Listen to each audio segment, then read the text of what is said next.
सुमन काफी सख्त मिजाज की औरत थी। सुमन से उसके घर में हर कोई डरता था। ऐसे ही एक दिन सुमन सोफे पर अखबार पढ़ रही होती है। तभी वहाँ सुमन की बेटी जिया आती है। माँ माँ, वो ना मुझे अपने दोस्तों के साथ ना पार्टी में जाना है। उन लोगों ने ना मुझसे बहुत रिक्वेस्ट की है आने के लिए। अब अगर मैं पार्टी में नहीं जाऊंगी ना तो उन्हें अच्छा नहीं लगेगा। तू पार्टी में नहीं जाएगी तो उन्हें क्यों नहीं अच्छा लगेगा? अरे पार्टी ये सब अच्छे घर की लड़कियों के काम नहीं है, ये सब बेकार है। तू कहीं नहीं जाएगी, घर पर ही रह और काम कर घर के। अरे माँ, वो कोई ऐसी वैसी पार्टी थोड़ी ना है। मेरी दोस्त के घर पर ही है या पार्टी। उसके मम्मी पापा भी होंगे वहाँ। मैं बस जाऊंगी और जल्दी से वहाँ से आ जाऊंगी। सिर्फ 1 घंटे की तो बात है माँ। नहीं बोला तो तुझे समझ नहीं आया? अरे बताओ उसके माँ बाप कैसे होंगे? एक यहाँ माँ बाप है जो अपनी बेटी को समझा रहे हैं कि ऐसी पार्टी नहीं करनी चाहिए, और एक तेरे दोस्त के माँ बाप है जो खुद साथ में ही पार्टी करने को कह रहे हैं। नहीं नहीं, वो तो मुझे बिल्कुल भी ठीक नहीं लग रहा है अब। माँ, आप ऐसा क्यों कह रही हो? अरे आप तो मेरी उस दोस्त से मिल भी चुकी हो ना। देख जिया, मैं तेरा हमेशा ही भला चाहती हूँ और पार्टी वगैरह में कुछ नहीं रखा। तू भी ये फालतू के शौक मत पाल। आज नहीं तो कल तेरी शादी हो ही जाएगी, तो इसीलिए तू इन सब पर ध्यान मत दे। अपनी माँ के आगे जिया और कुछ नहीं बोल पाती और चुपचाप वहाँ से अपने कमरे में चली जाती है। सुमन के इशारों पर पूरा घर चलता था। अगर सुमन की बात कोई भी नहीं मानता तो सुमन सबके आगे उसको सजा भी दे देती थी। इसलिए कभी कोई हिम्मत ही नहीं करता है। कुछ दिनों बाद सुमन की पड़ोसन विमला सुमन के घर आती है और दोनों बैठकर आराम से चाय पी रहे होते हैं। वैसे मानना पड़ेगा सुमन, तूने अपने बच्चों को जो सीख दी है ना, वो सीख तो पूरे मोहल्ले में किसी भी बच्चों में नहीं है। तेरे बच्चे तेरा कितना सम्मान करते हैं, कितनी बात मानते हैं। ये सब आदतें बनानी पड़ती है और अभी से नहीं सीखेंगे तो आगे चलकर क्या करेंगे? लेकिन ये सब तो अब ज्यादा नहीं चल पाएगा ना। बहू जो आ जाएगी, बहू के आगे सास को भी तो अपनी गर्दन झुकानी ही पड़ेगी। कब तक अपनी ऊंची गर्दन करके घूम सकती है? ना ना ना, मेरी बहू भी ऐसी ही लाऊंगी मैं, जो बिल्कुल गाय हो गाय। मेरी बात एक ही बार में मान ले और मुंह से ज्यादा कुछ ना बोले। मुझे अपने घर की शांति नहीं भंग करवानी है। इसका मतलब तू गांव की गंवार लड़की को अपने घर की बहू बनाएगी? वैसे ये उम्मीद नहीं थी मुझे तुझसे। लेकिन अब तू भी अपने घर में अगर अपना दबदबा बनाए रखना चाहती है तो अपनी मन की ही करनी पड़ेगी ना। मैं पागल नहीं हूँ जो इतने अच्छे और पढ़े लिखे बेटे की गंवार पत्नी ले आऊं। अरे मैं तो पढ़ी लिखी बहू लाऊंगी जो मेरे घर को भी संभाले और उसे कोई बेवकूफ भी बना ना पाए। आजकल ऐसी लड़की होती ही कहाँ है। आजकल तो हर कोई अपने में तेज होता है। तेरी बात को तो हवा में उड़ा देगी जो भी आएगी, तुझे ही दबना पड़ेगा। अगर मेरी बात को उड़ाएगी तो इस घर की बहू भी नहीं बन पाएगी। सुमन अब अपने बेटे राहुल की शादी के लिए लड़कियां देखना शुरू कर देती है और सुमन को काफी समझदार और पढ़ी लिखी लड़की रुचि अपने घर की बहू के लिए मिल भी जाती है। सुमन के बेटे राहुल की शादी रुचि से हो जाती है। रुचि घर में आती है और सब कुछ अच्छे से संभाल रही होती है। कई दिन निकल जाते हैं। कुछ दिनों बाद रुचि अपनी ननद जिया के कमरे में जाती है और अपनी नंद से कहती है, जिया तुम्हारे दोस्त नहीं है क्या? तुम हमेशा घर में ही दिखती हो, कोई तुम्हें बाहर कहीं जाने के लिए पूछता नहीं है क्या? तुम्हें घर में रहना ही अच्छा लगता है क्या? भाभी, घर में ही रहना किसे अच्छा लगता होगा? मेरी भी तो दोस्त है। वो सब मुझे भी बाहर घूमने के लिए, पार्टी के लिए बुलाते हैं, लेकिन मैं कहीं नहीं जा पाती। इसलिए अब उन लोगों ने मुझे बुलाना ही बंद कर दिया। क्या जिया, तुम भी ना? अरे एक ही तो जिंदगी है, खुलकर जियो। आज हम दोनों चलते हैं पार्टी में। रुचि जिया की बात नहीं सुनती है और फिर दोनों ननद भाभी पार्टी के लिए तैयार हो जाते हैं और रात में उन्हें पार्टी से आने में काफी ज्यादा देर हो भी जाती है। सुमन गुस्से में आग बबूला हो रही थी। जैसे ही वो दोनों घर पर पैर रखते हैं, सुमन तुरंत दोनों को सुनाते हुए कहती है, आज तक कभी भी मेरे घर की लड़की आधी रात को बाहर से नहीं आई है, फिर आज ऐसा क्या हो गया जो बाहर जाना पड़ा? क्या है जिया ये सब? माँ जी, वो जिया मेरी वजह से ही गई थी। शादी के बाद कितने दिन हो गए थे, हम कहीं बाहर नहीं गए थे, तो मैंने सोचा जरा बाहर घूम के आ जाऊं और इन्हें भी बहाने से ले जाऊं। बहू, मेरी बात कान खोलकर सुन। अब तो इस घर की बहू है और बहू का काम पार्टी करना नहीं बल्कि घर को संभालना होता है। आज के बाद ये गलती दोबारा नहीं होनी चाहिए। अपनी सास की बुलंद आवाज के आगे रुचि भी चुप हो जाती है। लेकिन रुचि को ज्यादा दिन तक अब सुमन भी शांत नहीं करवा पा रही थी। रुचि अब अपने लिए नौकरी देखने लगती है। सुबह सुबह रुचि अपने लिए टिफिन में नाश्ता डाल रही होती है। ये जिया देख लेती है। भाभी, ये आप क्या कर रही हो? टिफिन में नाश्ता किस लिए डाल रही हो? कल तो कुछ नहीं हुआ, अगर आज भी आप कहीं गई ना तो माँ बहुत गुस्सा हो जाएंगी। जिया, मैंने इतनी पढ़ाई लिखाई इसलिए की है ताकि मैं इस काबिल हो सकूं। मेरे माँ बाप ने भी मुझे इसीलिए पढ़ाया है कि मैं अपने पैरों पे खड़ी हो सकूं। और अगर मैं अपनी पैरों पे खड़ी ना हो पाऊं तो मेरी पढ़ाई लिखाई का क्या फायदा। अरे भाभी, आपकी ये बात तो बिल्कुल ठीक है, लेकिन अगर माँ को ये सब पता चल गया तो घर में सुनामी आ जाएगी। सुनामी, बहुत बड़ी मुसीबत खड़ी हो जाएगी। माँ जी को क्यों परेशान करना है, शांत शांत रहने दो ना। अरे माँ जी की शांति भंग कर भी कौन रहा है, मैं तो बस नौकरी कर रही हूँ। मेरी नौकरी से माँ जी को क्या परेशानी होगी। माँ जी को तो बल्कि खुश होना चाहिए कि उनकी बहू इतनी कामयाब है। रुचि इतना बोलकर काम पर चली जाती है। सुमन रुचि की सारी बातों और हरकतों को देख रही थी, लेकिन कुछ भी बोलती नहीं है। धीरे धीरे करके सुमन के घर में भी बदलाव आने लगता है। सुमन अब भी बिल्कुल चुप थी। ऐसे ही एक शाम जिया अपनी माँ से कहती है, माँ, मैं अपने दोस्तों के साथ बाहर पार्टी में जा रही हूँ। ठीक है। आजकल घर में इतना बड़ा बदलाव आ कैसे रहा है? माँ तो पहले पार्टी के नाम से ही इतनी गुस्से में आ जाती थी और अब तो कुछ बोल ही नहीं रही है। लेकिन ये जो भी कुछ हो रहा है ना, बहुत अच्छा है। शायद घर को इस बदलाव की बहुत जरूरत थी। मैं कुछ बोल नहीं रही, लेकिन घर में हर कोई अपनी मनमानी कर रहा है। अब बहू का बहुत हो चुका, अब बहू को तसल्ली से समझाना ही पड़ेगा।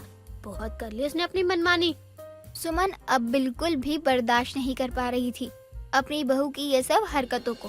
इसलिए शाम के समय राहुल, जिया और रुचि जब तीनों ही घर आ जाते हैं तो सुमन घर के कागज लेकर सोफे पर बैठी थी। अपनी माँ को ऐसे देखकर राहुल कहता है, माँ ये क्या है? आप घर के कागज लेकर क्यों बैठी हो? क्या हुआ? अब तक तो कुछ नहीं हुआ, लेकिन अब शायद हो जाए। बहू, आज के बाद तू घर से बाहर कदम नहीं रखेगी। अगर घर से बाहर तू गई, मैं अभी के अभी तुम दोनों को अपने जायदाद से बेदखल कर दूंगी। माँ जी, अगर आप इतनी बड़ी बात कर रही हो तो इसके पीछे जरूर कुछ कारण होगा। आप मुझे वो कारण बताओ कि आप ऐसा क्यों कर रही हो। घर की बहू का काम होता है घर संभालना, ना कि बाहर दफ्तर का काम संभालना। माँ जी, मैंने इतनी पढ़ाई लिखाई बस इसलिए की थी कि मैं बस घर में हाउसवाइफ बनकर रह जाऊँ। तेरे कहने का मतलब क्या है? जो हाउसवाइफ होती है उनका कोई काम नहीं होता क्या? नहीं माँ जी, मैंने ऐसा कभी नहीं कहा है। हाउसवाइफ की ड्यूटी सबसे कठिन काम है और ये हर किसी के बस की बात नहीं होती है। लेकिन हमें क्या करना चाहिए, ये हमारी पसंद पे डिपेंड होना चाहिए। इसका मतलब तुम हाउसवाइफ बनकर नहीं रहना चाहती? ऐसा बिल्कुल नहीं है माँ जी, मैं एक हाउसवाइफ ही हूँ, लेकिन मैं बाहर नौकरी बखूबी कर सकती हूँ। अब आगे आपकी मर्जी है। माँ, आज मुझे लग रहा है कि आप गलत हो। हाँ माँ, हमें कल का तो पता नहीं है कि क्या होगा, लेकिन हमें कम से कम अपने पैरों पर खड़ा होना तो आना ही चाहिए ना।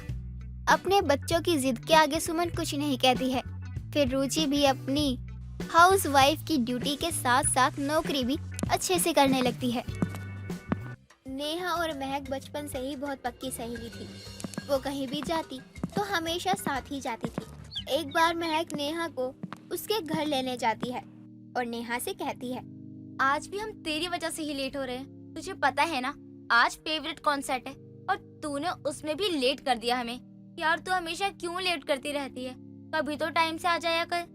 सच में महक, इस बार मेरी वजह से हम लेट नहीं हो रहे। वो तो हमारे पड़ोस में मेगा नाम की लड़की रहने आई है, तो उसे कुछ मदद चाहिए थी हमारी, और मैं उसकी मदद करने लग गई।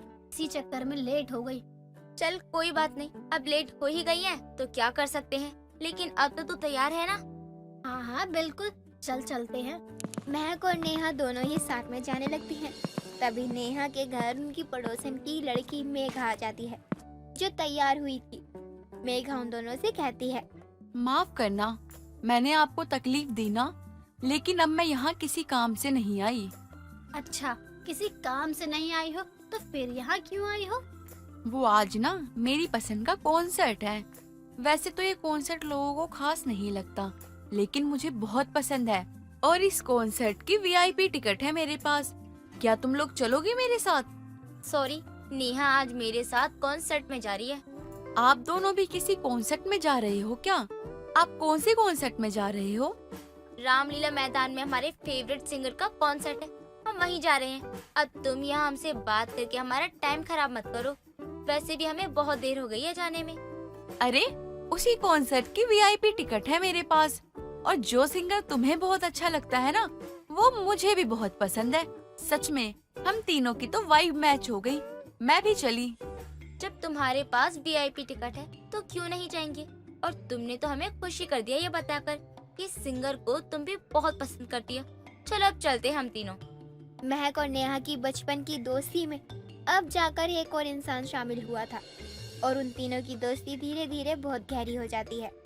एक बार नेहा अपने कमरे में बहुत रो रही होती है। नेहा को ऐसे उदास और रोते हुए देखकर नेहा की माँ महक और मेघा को अपने घर बुला लेती है। वो दोनों नेहा के कमरे में जाती हैं और नेहा से कहती हैं, ओए नेहा, क्या हुआ तुझे? आंटी ने बताया तू उदास है और रो भी रही है। सब ठीक है ना? नहीं यार, वो प्रशांत है ना, उससे इस बार मेरी बहुत ज्यादा लड़ाई हो गई और अब हम दोनों अलग हो गए। अब मैं उसकी शक्ल कभी नहीं देखूंगी। रहने दे, पहले तो तू ही हमें रो रो कर ये सब बोलती है और बाद में जब सब ठीक हो जाता है तो हम ही विलन बन जाते हैं। मेघा अब रहने दे, इसके रिलेशनशिप के चक्कर में ना हम बकरे बनते हैं। हाँ सही कह रही है महक। तू अभी तो बोल रही थी कि अब कभी शक्ल नहीं देखूंगी, और फिर जब हमने भी उससे बात करनी बंद कर दी तो तू खुद उसके साथ दिखेगी। यार हमें नहीं पड़ना इन सब चक्कर में। नहीं यार, इस बार हद हो गई है। अब तक हमारी लड़ाई छोटी मोटी बात पर होती रही है, लेकिन इस बार बहुत बड़ा कारण है। इस बार उसने मुझ पर चीट किया है। यार मैं बहुत परेशान हूँ, कुछ समझ नहीं आ रहा कि क्या करूँ। क्या? उसकी इतनी हिम्मत कि उसने तुझ पर चीट किया? हाँ, उसने मुझ पर चीट किया। सच में इतना बुरा कभी नहीं लगा जितना अब लग रहा है। कोई बात नहीं, तू ना टेंशन मत ले। हमारी दोस्त से चीट किया है ना उसने, अब हम उसका वो हाल करेंगे ना कि वो अपनी शक्ल दिखाने लायक नहीं रहेगा। उसकी तो ऐसी की तैसी। नहीं यार, तुम दोनों कुछ मत करो, छोड़ो उसे। अरे ऐसे कैसे छोड़ दे? अब तो अच्छे से सबक सिखाएंगे हम उसे। बस हम दोनों ही नहीं, बल्कि तू भी हमारे साथ सबक सिखाएगी। वो कहते हैं ना, एक से भले दो, दो से भले तीन। हाँ, आखिर उसे भी तो पता चले कि उसने रुलाया किसे है।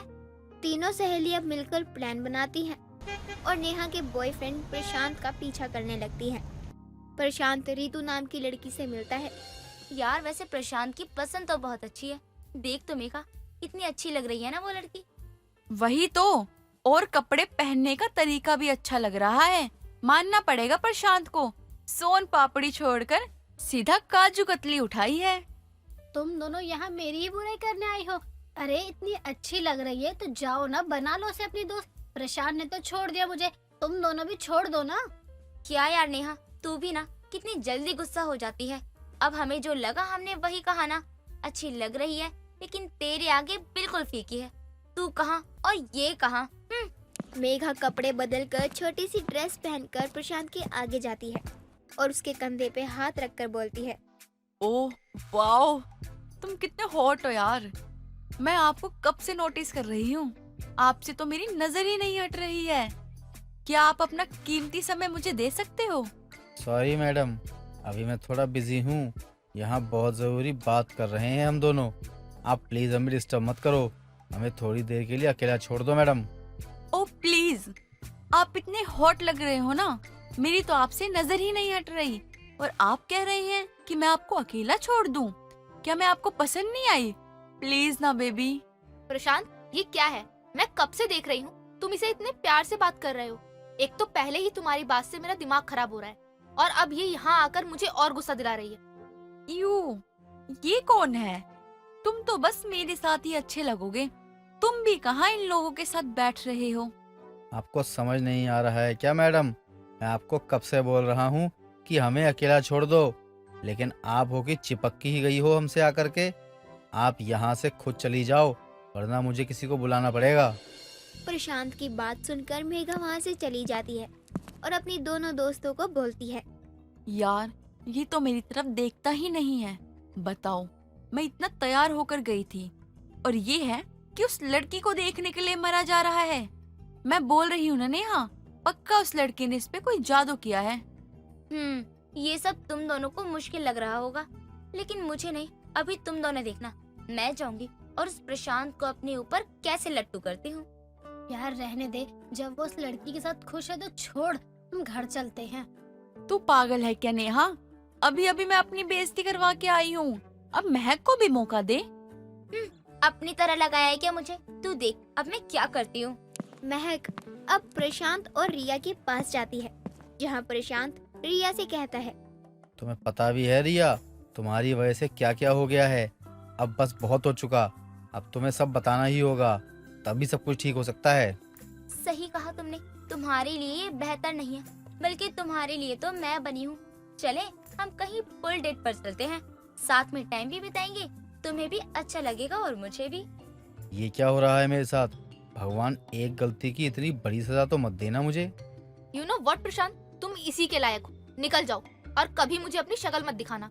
रिया वहाँ से गुस्से में चली जाती है और तभी वहाँ मेघा भी आ जाती है। मेघा और महक दोनों मिलकर प्रशांत के मुंह पर काला पानी फेंकती हैं और महक थप्पड़ मारते हुए कहती है, हमारी दोस्त को रुलाया था ना, अब मजा आया बच्चों? तूने क्या सोचा था? तू कुछ भी करके चला जाएगा और हमारी दोस्त घर बैठ के रोएगी? अब तक तूने ऐसी बहुत लड़कियों को रुलाया होगा, लेकिन हमारी दोस्त को नहीं रुला पाएगा। रोएगा तो अब तू। नेहा यहाँ आ तो जल्दी से। नेहा वहाँ आती है। नेहा को देखकर प्रशांत हैरान हो जाता है और बोलता है, अच्छा, तो ये सब तुम्हारा किया कराया है? हाँ, अब तुम्हें तुम्हारी औकात तो दिखानी ही थी ना। तुमने मुझे इतना गिरा हुआ समझ लिया? मैंने तुम पर चीट नहीं किया था, ये सब उस लड़की रिया का किया हुआ था और इसलिए आज मैं उससे मिलने आया था कि वो तुम्हें सब सच बता दे। क्या? इसका मतलब उस दिन जो देखा वो झूठ था? हाँ, वो सब झूठ था, लेकिन आज जो तुमने अपनी इस तिगड़ी के साथ हमारा रिश्ता बिगाड़ा है ना, वो ठीक नहीं हो सकता अब। प्रशांत वहाँ से चला जाता है और नेहा का रिश्ता हमेशा के लिए बिगड़ जाता है। शांति अपने बेटे की शादी की बात अपनी पड़ोसन जानकी से कर रही होती है और कहती है, अरे जानकी, मैंने कब से बोला है कि कोई अच्छी सी लड़की हो तो बता, मैं अपने बेटे की शादी के लिए लड़की ढूंढ रही हूँ। अब क्या पड़ोसी होने के बाद भी तू अपनी पड़ोसन का दुख नहीं समझेगी? अरे मैंने तुझे उस लड़की के बारे में बताया तो था, काफी अच्छी लड़की है, घर के काम में भी निपुण है, कोई दुख नहीं देगी तुझे, तेरे घर को अच्छे से संभाल कर रखेगी। मेरी मान तो वहीं कर दे शादी। अरे हाँ, उस लड़की के बारे में तो मैं भूल ही गई थी। वैसे उसके परिवार में कौन कौन है? किस्मत बड़ी ही खराब रही है उस बेचारी की, माँ बाप कब का गुजर गए, अब वो अपने चाचा चाची के साथ रहती है। तू अपने घर की बहू बना ले, क्या पता उसकी किस्मत खुल जाए। हाय बेचारी बच्ची, मैं तो उसे अपने घर की ही बहू बनाऊंगी तो घर का एक काम नहीं करने दूंगी। पता नहीं चाचा चाची कैसे होंगे, उसके देखभाल करते भी हैं या ऐसे ही? ऐसे ही है उसके चाचा चाची, नौकरानी की तरह रखते हैं, घर का सारा काम वही अकेले करती है, यहाँ तक कि खाने को भी कुछ अच्छा नहीं देते हैं। मैं तो बस इतना चाहती हूँ कि जहाँ भी वो जाए उसे सारे सुख मिले। अब तक जो नहीं मिल पाया, तू तो उसे अपने घर की बस बहू बना ले अब।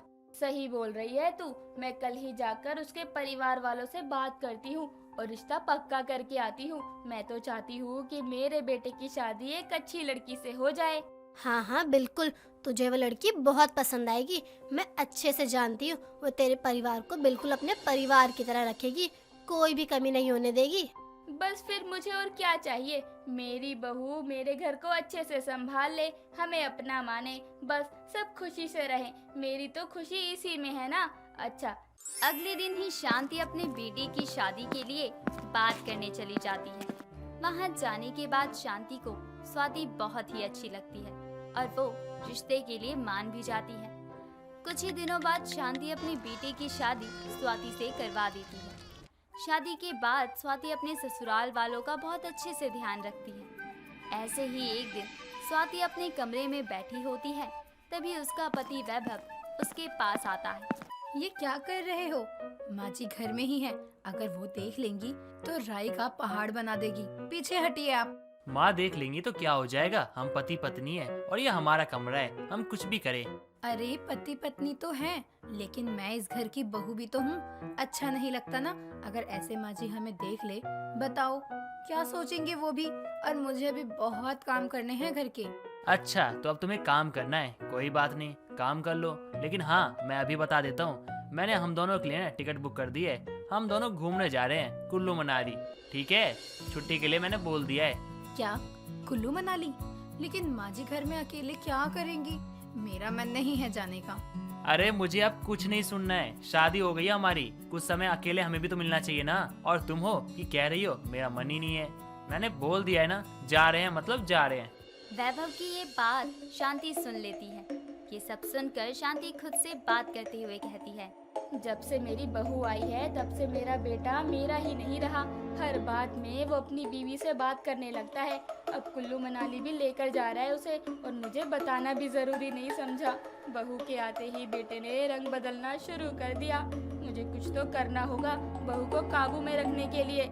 शांति को ऐसा लगने लगता है कि जब से उसकी बहू आई है तब से उसका बेटा उससे थोड़ा दूर जा रहा है, इसलिए वो अब अपनी बहू से चिढ़ने लगती है। ऐसे ही एक दिन शांति अपने कमरे में बैठी होती है, तभी अपनी बहू को बुलाकर उससे कहती है, बहू घर का सारा काम हो गया?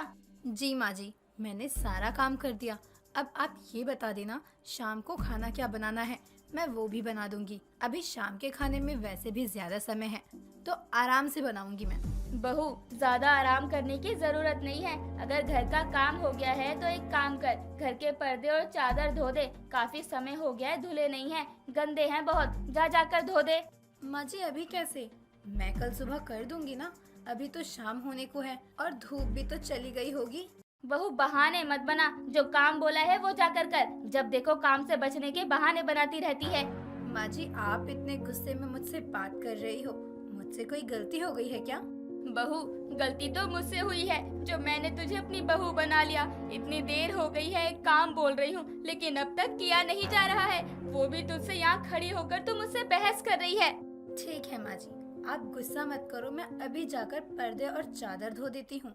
इतना बोलकर स्वाति काम करने चली जाती है। स्वाति एक काम करके हटती ही है कि तभी शांति स्वाति को दूसरा काम पकड़ा देती और स्वाति को जरा सा भी फ्री नहीं होने देती। स्वाति भी चुपचाप अपनी सास की सारी बात मान लेती और काम करती ही जाती। ये सब वैभव देख रहा था और तभी वैभव स्वाति को कमरे में लेकर आता है और उससे कहता है, स्वाति माँ को तुम कुछ कहती क्यों नहीं हो? माँ तुमसे नौकरानी की तरह बर्ताव करती है और घर का सारा काम तुमसे ही करवाती है और इतना सुनाती भी है, और तुम चुपचाप उनकी बातें सुनती रहती हो। कोई बात नहीं वैभव जी, मैं किसी बाहर वालों का काम थोड़ी ना कर रही हूँ, मैं तो अपने ही घर का काम कर रही हूँ ना। और माँ जी की ये कोई उम्र थोड़ी ना है कि अब वो खुद ही सारा काम करे, मैं हूँ तो करने के लिए। मैं जानता हूँ कि तुम हो, लेकिन इसका मतलब ये थोड़ी है कि माँ अपने घर की बहू को अपनी नौकरानी बना दे। आप ना कुछ ज्यादा ही सोच रहे हो, अपना काम करने से कोई छोटा या बड़ा नहीं हो जाता। स्वाति वैभव को इतना बोलकर शांत करवा देती है। वैभव को भी ये सब बिल्कुल भी पसंद नहीं आता, लेकिन वो बस स्वाति की वजह से चुप रह जाता है।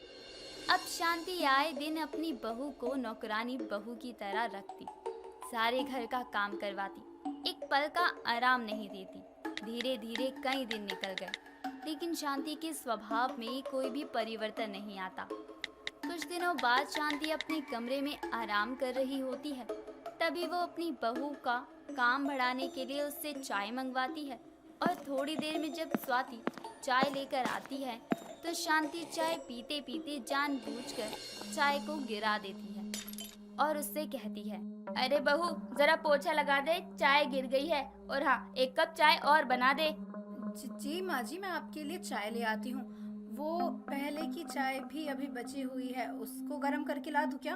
तो मुझे पुरानी चाय पिलाएगी? अरे अभी जा वापस से चाय बना, वैसे भी कुछ खास नहीं थी ये चाय। माँ जी अगर आपको चाय पसंद नहीं थी तो आप बता देती ना मुझको कि चाय अच्छी नहीं लगी। मैंने जो बोला है तू बस वही कर, मुझे कुछ नहीं सुनना। एक काम क्या बोल दो, तेरे तो बहाने बन जाते हैं। शांति की ये बात वैभव सुन लेता है और वो कमरे में आता है। वैभव अपनी माँ और स्वाति से कहता है, माँ स्वाति इतने दिनों से कुछ कह नहीं रही है, तो सच में आपने स्वाति को नौकरानी बना दिया? आप इसे अपनी बहू बनाकर लाई थी और नौकरानी बना दिया? अच्छा, और ये जो तुझे मुझसे अलग कर रही है, जब देखो तू अपनी बीवी से ही चिपका रहता है, कुल्लू मनाली जा रहा है, लेकिन अपनी माँ को बताना भी जरूरी नहीं समझा। माँ आपने उस दिन हमारी बातें सुनी थी? सुनना तो नहीं चाहती थी, लेकिन सुन ली थी गलती से। माँ स्वाति मेरी पत्नी है और आप माँ हो। स्वाति कुछ भी करे लेकिन मेरे लिए आपका सम्मान कम नहीं होगा माँ, और मेरी पत्नी को कोई परेशानी होगी तो भी मुझे अच्छा नहीं लगेगा। माँ जी, वैभव जी की जिंदगी में हमेशा से ही पहले आप हो। मैं तो बस आप दोनों की खुशी को बरकरार रखना चाहती हूँ। स्वाति वैभव की बात सुनकर शांति को अपनी गलती समझ आती है और वो माफी भी मांगती है।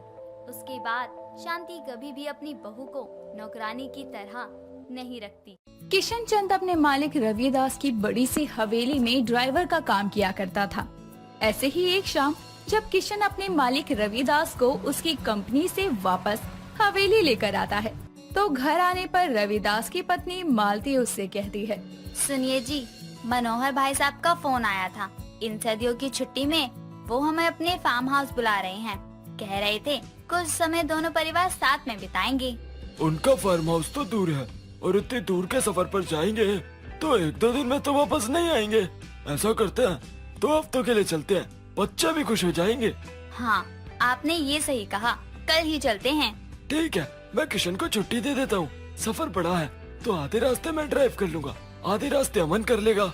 जी ठीक है, मैं बच्चों को बताकर आती हूँ और सफर की तैयारी भी करनी है। मालती अपने सफर की तैयारी करने और बच्चों को इस सफर के बारे में बताने जाती है, तो दूसरी तरफ रविदास अपने ड्राइवर किशन को 2 हफ्ते की छुट्टी का बोल देता है, जिस पर शाम के समय किशन घर आकर अपनी पत्नी सोमवती से कहता है, अरे भाग्यवान, सुनती हो, मुझे 2 हफ्ते की छुट्टी मिली है। क्या 2 हफ्ते की? अजी सच कहिए, कहीं आपके मालिक ने आपको काम से तो नहीं निकाल दिया? अब घर कैसे चलेगा? तुम भी ना, हद है। अरे जब मैंने बोला छुट्टी दी है तो तुम काम से निकलने वाली बात क्यों करती हो? उनको अपने परिवार के साथ अपने बड़े भाई साहब के घर जाना है, दूर सफर पर, तो हमको छुट्टी दे दी। अच्छा, ये तो अच्छी बात है। वैसे भी आपको कहाँ ही अपने परिवार के साथ समय बिताने को मिलता है। मैं क्या कह रही थी, जब अब आपकी छुट्टियाँ पड़ ही गई हैं, तो क्यों ना हम गांव चले, अम्मा जी के पास कुछ दिन रह लेंगे। गुड्डी भी खुश हो जाएगी अपनी दादी से मिलकर। सही कहा तुमने, हमारा भी मन है अम्मा जी से मिलने का, लेकिन दूर का सफर है, पहले तैयारी करनी पड़ेगी। आप चिंता मत करो, मैं कर लूंगी सारी तैयारी। किशन भी अपने परिवार के साथ एक लंबे सफर पर जाने की तैयारी करता है। अगले दिन की शुरुआत होती है। एक तरफ मालती अपने और अपने परिवार के कपड़े अलग अलग सूटकेस में डालकर पैक कर रही थी, तो वहीं सोमवती अपने सारे परिवार के कपड़े एक ही गठरी में बांध रही थी।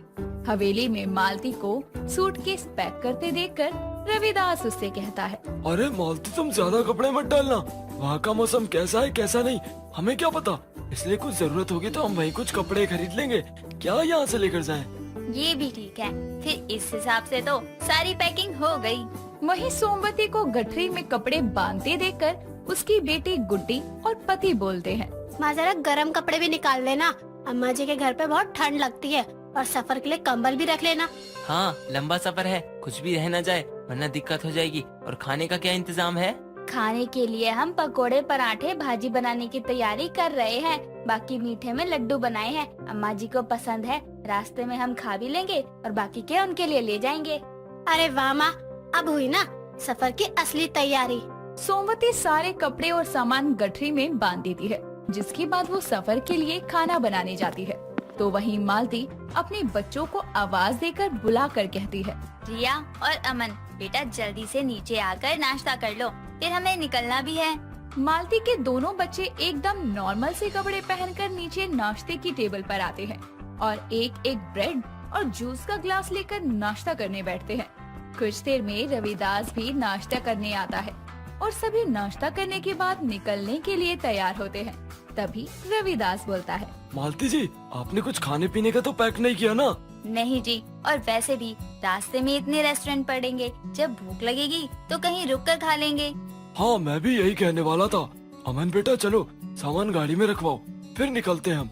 वैसे अच्छा है, हम सबने कंफर्टेबल कपड़े पहने हैं, लंबा सफर है। हाँ जी, सही कहा, ये ट्राउजर तो मैं सफर के लिए ही लाई थी। खैर अब चलो, अमन बेटा रखो सामान गाड़ी में। अमन 4 छोटे छोटे सूटकेस उठाकर गाड़ी में रखता है, जिसके बाद पूरा परिवार गाड़ी में बैठता है और सभी निकल जाते हैं एक लंबे सफर के लिए। वहीं किशन सारे सामान को अपने कंधे पर टांगे घर के बाहर खड़े होकर अपनी पत्नी और बेटी को आवाज लगाकर बुलाता है, अरे भाग्यवान और गुड्डी बिटिया, आ जाओ, बस छूट जाएगी तो शाम को आएगी सीधा, उसके बाद ट्रेन भी पकड़नी है। किशन की पत्नी एक चटक मटक सी साड़ी पहने घर से बाहर आती है और बेटी भी एक चमकदार सूट पहने अपनी माँ के साथ निकलती है, जिस पर सोमवती गुड्डी को खाने का बड़ा सा झोला पकड़ाते हुए कहती है, ले बेटी, खाने का झोला सीधा पकड़ियो, लस्सी रखे है रास्ते के लिए, गिर जाएगी वरना। हम ताला लगाते हैं घर में। सोमवती घर को ताला लगाकर अपने पति किशन के पास जाती है और बोलती है, चलिए, अच्छा जरा 1 मिनट, ये चाबी मधु बहन को दे आए, उनके घर में से कोई सो जाएगा 1-2 हफ्ते, ऐसे घर खाली थोड़ी छोड़ना चाहिए। जाओ जल्दी देकर आओ। सोमवती अपने पड़ोसन को अपने घर की चाबी देकर निकल जाती है और पैदल पैदल अपने पति और बेटी के साथ बस स्टैंड के लिए जाती है। स्टैंड पर पहुंचकर वो अपना सारा सामान बस के ऊपर रखते हैं और बैठ जाते हैं बस में चढ़कर। दोनों ही परिवारों का सफर शुरू होता है, लेकिन दोनों के ही सफर में कितना अंतर था। एक तरफ जब भी किशन के परिवार को भूख लगती तो वो अपने साथ लाया खाना खाकर पेट भरते, तो वहीं रविदास का पूरा परिवार भूख लगने पर किसी रेस्टोरेंट में रुककर खाना खाता।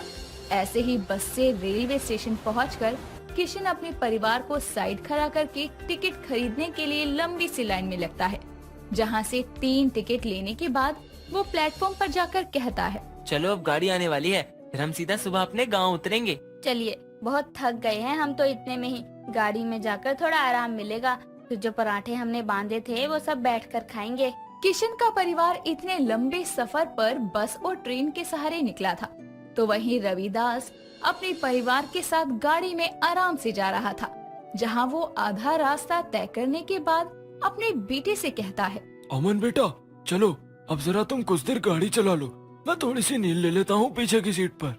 रविदास के कहने पर उसका बेटा अमन ड्राइविंग सीट पर आ जाता है और फिर रविदास गाड़ी में पीछे जाकर सो जाता है। उसका पूरा परिवार आराम से गाड़ी में सोते हुए अपना सफर तय करते हैं। तो वहीं लोगों से भरी ट्रेन में बैठे किशन और उसका परिवार के पास सिर्फ बैठने की जगह थी, जिस पर उसकी बेटी गुड्डी कहती है, बाबा मुझे बहुत नींद आ रही है, इतना लंबा सफर है, मैं बैठे बैठे कैसे जाऊँ? बिटिया एक काम करते हैं, मैं नीचे फर्श पर एक चादर बिछा देता हूँ, उस पर तू आराम से सो जाइयो। सोमवती से एक चादर लेकर किशन ट्रेन के फर्श पर बैठ जाता है, जिसके बाद गुड्डी एक चादर ऊपर से उड़कर नीचे सो जाती है। दोनों ही परिवार लंबे सफर को तय करके अपनी अपनी मंजिल पर पहुंचते हैं। किशन अपनी अम्मा जी से मिलता है और उसके पैर छूकर आशीर्वाद लेता है, तो वहीं रविदास अपने भाई के फार्म हाउस पर पहुंचता है और सभी से गले मिलकर अपने अपने सफर के बारे में बताता है।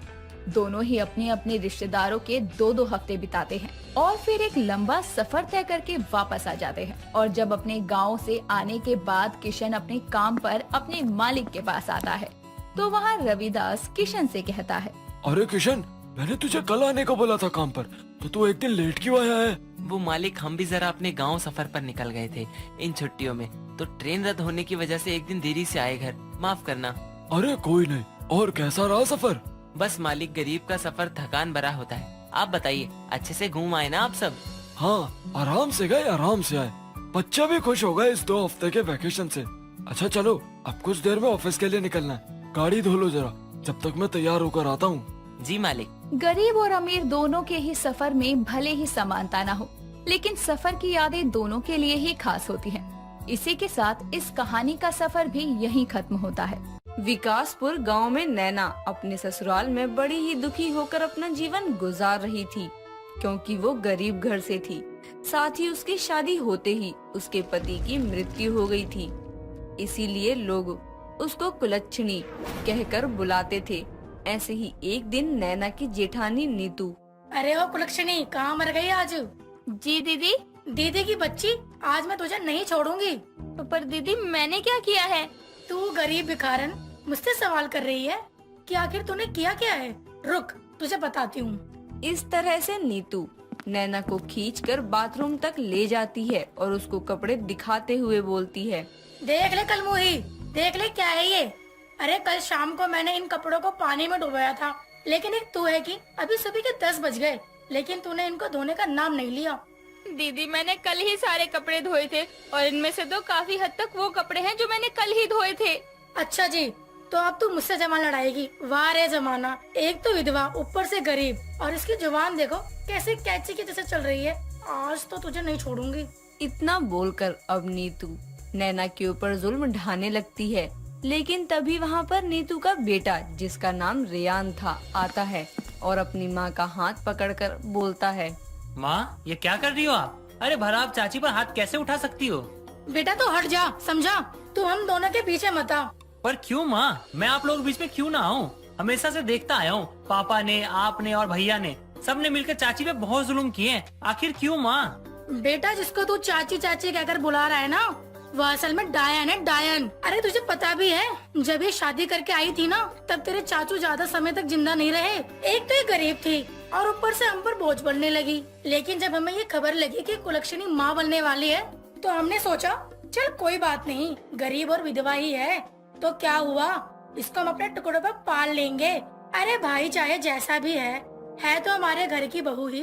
और सबसे बड़ी बात यह है कि अभी हमारे घर में एक छोटा सा दीपक देने वाली है। लेकिन अगले एक हफ्ते बाद इसका मिसकैरेज हो गया। कुछ साल गुजर गए, उसके बाद सासू माँ और ससुर जी भगवान को प्यारे हो गए। अब तू ही बता, ऐसे में हम इसको कैसे छोड़ दें? माँ मुझे नहीं लगता इसमें चाची की कोई गलती है। ये सारी चीजें उनकी किस्मत में लिखी हुई है। और अगर ऐसा हुआ भी है तो क्या हो गया? ये तो आप लोगों का फर्ज बनता है ना कि आप लोग इन्हें सहारा दें। मैं सुबह से देख रहा हूँ कि चाची काम किए जा रही है। माँ आप भी तो इस घर की बहू है ना। बेटा रेयान, इस डायन के पीछे तू बहुत ज्यादा बोल रहा है, समझा तू? क्या ज्यादा बोल रहा हूँ मैं माँ? मुझे तो नहीं लगता मैं कुछ ज्यादा बोल रहा हूँ। रेयान बेटा, माँ से ऐसे बात नहीं करते, तू जा यहाँ से। ये हम दोनों का मामला है, हम देख लेंगे। चाची माँ है तो क्या मैं माँ का साथ गलत चीजों में दे दूँ? आप भी मुझे बचपन से जानती हो ना कि मैं कैसा हूँ। मेरे सामने कुछ भी गलत होता है ना तो मुझसे बिल्कुल भी बर्दाश्त नहीं होता है। कुछ ही देर में नीतू का पति मोहन और नीतू का बड़ा बेटा राजीव बाथरूम तक आते हैं, जहां वो देखते हैं कि माँ बेटे में ताबड़तोड़ बहस हो रही है। ये देख मोहन अपनी पत्नी से बोलता है, अरे क्या हो गया भाग्यमान, क्यों सुबह सुबह घर में कलेश चालू कर रखा है? मोहन की बात सुनकर नीतू मोहन को सारी बात बता देती है। जब उनको ये बात पता चलती है कि लड़ाई की वजह नैना है, तो सभी लोग बिना कुछ कहे वहाँ से चले जाते हैं। और ऐसे ही समय अब गुजरता है। समय के साथ साथ नैना के ऊपर अत्याचार भी काफी बढ़ता जा रहा था। ऐसे ही एक दिन, नैना तेरे पास खुद का तो कुछ है नहीं, और जो मेरा था तूने वो भी मुझसे छीन लिया। क्या मिल गया तुझे मेरे छोटे बेटे को काबू करके? पता दीदी आप मुझे हमेशा ऐसे क्यों बोलती रहती हो? मुझे तो ये समझ नहीं आ रहा। और मैंने आपके बेटे को नहीं छीना है। नैना की बात सुनकर नीतू कोई जवाब नहीं देती और वहाँ से चली जाती है। नीतू अपने कमरे में जाकर अपने पति मोहन से बोलती है, मोहन जी, मैं सोच रही थी कि हमारे दोनों बेटे बड़े हो गए हैं, हमें उन दोनों के हाथ पीले करवा देने चाहिए। पर नीतू दोनों के साथ एक साथ, ये थोड़ा अजीब नहीं रहेगा? नहीं मोहन जी, इसमें क्या ही अजीब है। अब जब हमारे दोनों बच्चे बड़े हो गए हैं तो हमें उनके बारे में सोचना चाहिए ना। नीतू की बात से मोहन राजी होता है और अगले कुछ दिन बाद वो अपने दोनों बच्चों के लिए अच्छे से घर की लड़कियों का रिश्ता पक्का करके आ जाता है और घर आकर अपनी पत्नी से बोलता है, अरे सुनती हो? जी बोलो, क्या हुआ? हमारे दोनों बच्चों का रिश्ता एक ही घर में पक्का हुआ है और दोनों लड़कियां काफी संस्कारी और सुंदर हैं। अरे वाह, पर दोनों लड़कियां हैं किसकी बेटियां? मेरे दोस्त का रिश्तेदार था और वो भी हमारी तरह अपनी बेटियों की शादी एक ही घर में कराना चाहते थे, इसीलिए मैंने अपने दोनों बेटों का रिश्ता वहाँ पक्का कर दिया। चलो अच्छी बात है।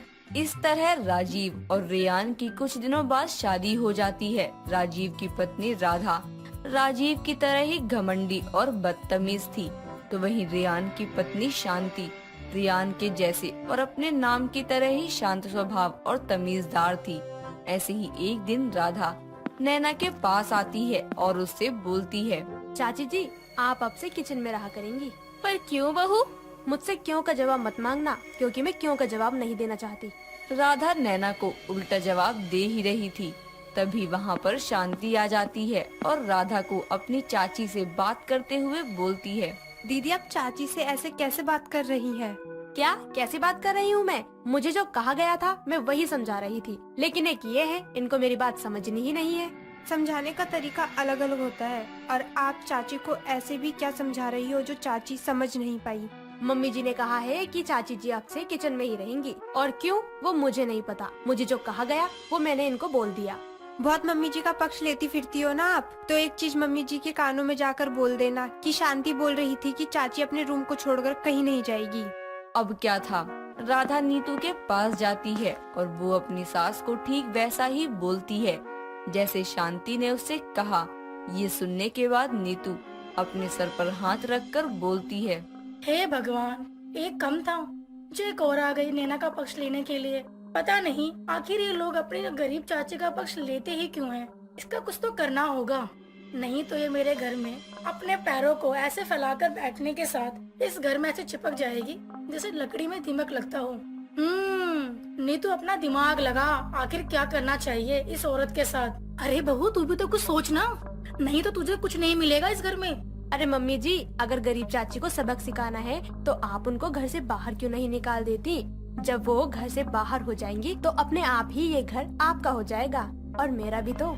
इस तरह से अब राधा और नीतू दोनों ही नैना के कमरे में जाती हैं, जहां नीतू नैना को खाना खाते हुए देखती है।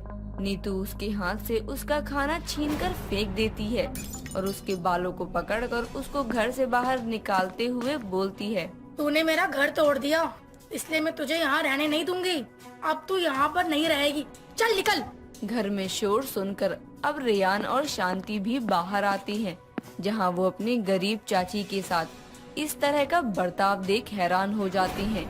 और अब रेयान गुस्से में अपनी माँ का हाथ अपनी चाची के बालों से हटाता है और उससे बोलता है, माँ, आज आपने बहुत गलत किया इनके साथ ऐसा करके। आप चाची के साथ ऐसा क्यों करती हो?